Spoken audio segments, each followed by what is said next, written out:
I'm sorry, yo. I'm sorry I betrayed your trust. I'm sorry I pushed you all away. I'm sorry I made a clown of myself. I apologize. I wish it didn't have to be this way. But unfortunately, I'm breaking my own rules. I shouldn't have pushed so many people away. Now I've got nobody. Bonsoir tout le monde, c'est Back2Man et aujourd'hui je vais vous parler d'une des plus grosses tragédies de l'histoire de YouTube. Cette histoire va surtout vous montrer à quel point les gens sont prêts à aller pour l'attention sur internet jusqu'à en oublier leur santé mentale. Aujourd'hui, je vais vous parler de E. Le nom du sujet est plutôt striké par YouTube tellement qu'il est violent, donc on va appeler la personne concernée E. Je suis sûr qu'il y a plein de personnes qui vont voir direct de qui je parle. S'il vous plaît, ne dites pas qui c'est dans les commentaires parce que le but c'est d'anonymiser la personne. Parce qu'en fait, cette personne-là a perdu la vie à cause de l'attention qu'on lui donnait. Donc s'il vous plaît, évitez de marquer son nom dans les commentaires afin qu'il y ait des gens qui aillent voir qui c'est, qui aillent commenter, qui aillent faire des choses malsaines en fait. Si j'ai aussi censuré le nom de cette personne, c'est pour ne pas faire de buzz au profit de son nom. Parce que son histoire est tragique, la fin de sa vie est horrible et ce serait très malsain d'utiliser son nom pour en faire du buzz. Cette histoire, c'est surtout une leçon de morale pour les personnes qui veulent se lancer sur les réseaux sociaux et qui vont parfois un peu trop loin pour attirer l'attention. Bienvenue dans la face cachée de YouTube.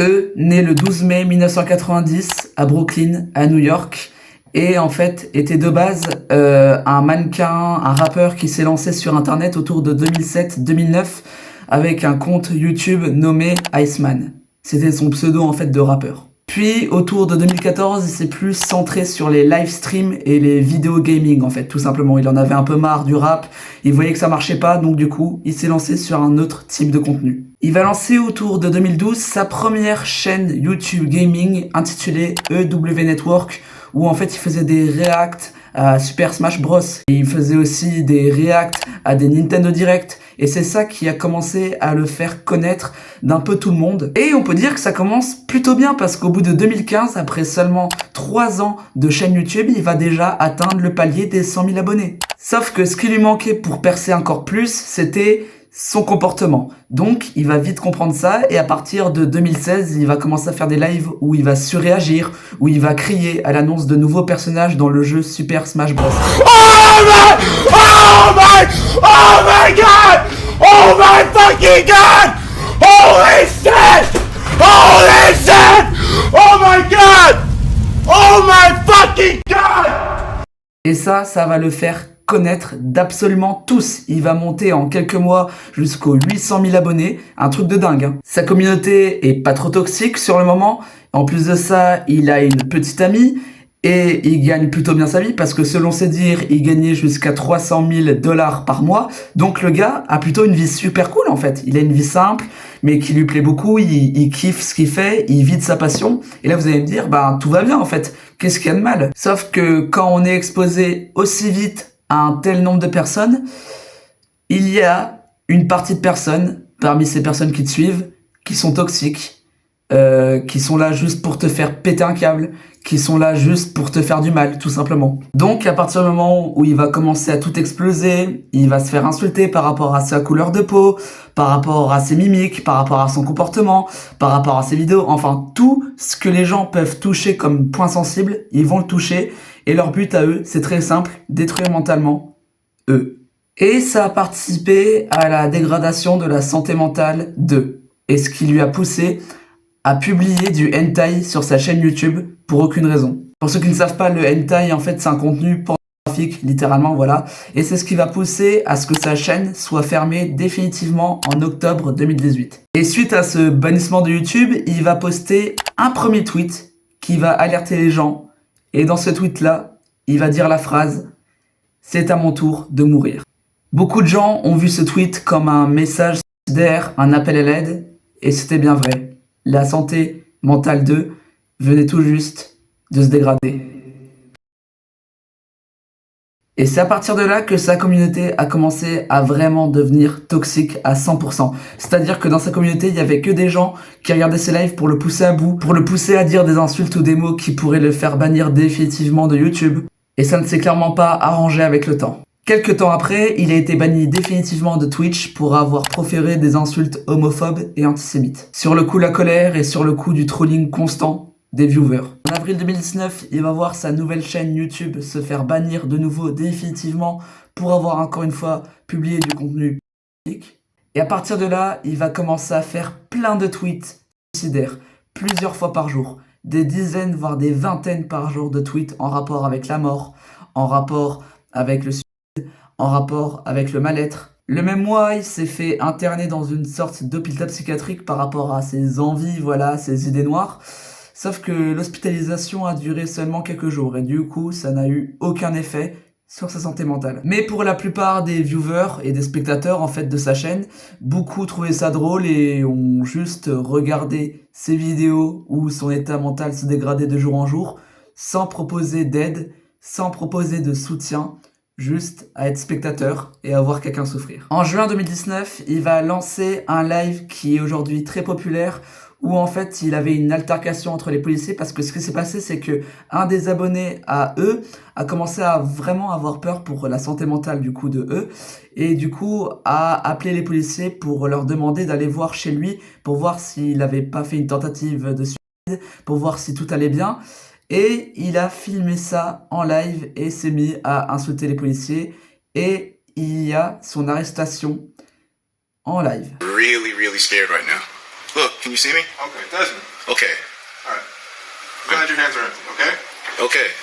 Okay. Here. Look. Okay. Turn around, buddy. Okay. Ow. Quelques jours après, il va frapper et agresser un policier en plein lieu public, voilà, publiquement, voilà. Et les policiers, du coup, n'ont pas décidé de l'emprisonner, mais de le mettre dans une sorte d'hôpital psychiatrique, encore une fois, parce que son état mental était tellement critique, selon eux, qu'il fallait mieux qu'il se fasse soigner qu'il se fasse emprisonner. Mais encore une fois, ils l'ont relâché de l'hôpital psychiatrique seulement quelques jours après, et du coup, ça n'a eu aucun effet positif sur lui. Après plusieurs mois à se faire insulter, après plusieurs mois après s'être fait bannir tous ses comptes, après plusieurs mois à avoir tenté d'avoir des appels à l'aide en faisant plusieurs tweets, en faisant des vidéos, en faisant des lives, le 20 juin 2019, poste sa dernière vidéo sur internet qui s'appelle « Je suis désolé ». Il dit dans cette vidéo qu'il ne supporte pas l'attention à son égard, qu'il est désolé pour tout ce qu'il a pu faire auparavant sur internet, et la vidéo se termine. Après avoir coupé la vidéo, se rend sur le pont de Manhattan et saute. Il avait seulement 29 ans. Son corps sera retrouvé 5 jours plus tard dans l'East River de New York, qui est une rivière à New York. L'autopsie a révélé que c'était bien une noyade volontaire, donc un suicide. Cet événement a fait le tour du monde, voilà. Tous les médias de tous les pays ont commencé à en parler. Des youtubeurs et des influenceurs très connus sur la plateforme ont commencé à exprimer leurs condoléances, comme PewDiePie ou James Charles. Et il y a aussi des rappeurs très connus comme Lil Nas X qui ont exprimé leurs condoléances à la famille de A. À partir de cet événement-là, plusieurs fans de A ont commencé à faire des graffitis en sa mémoire. Et ça nous emmène à la conclusion de cette vidéo.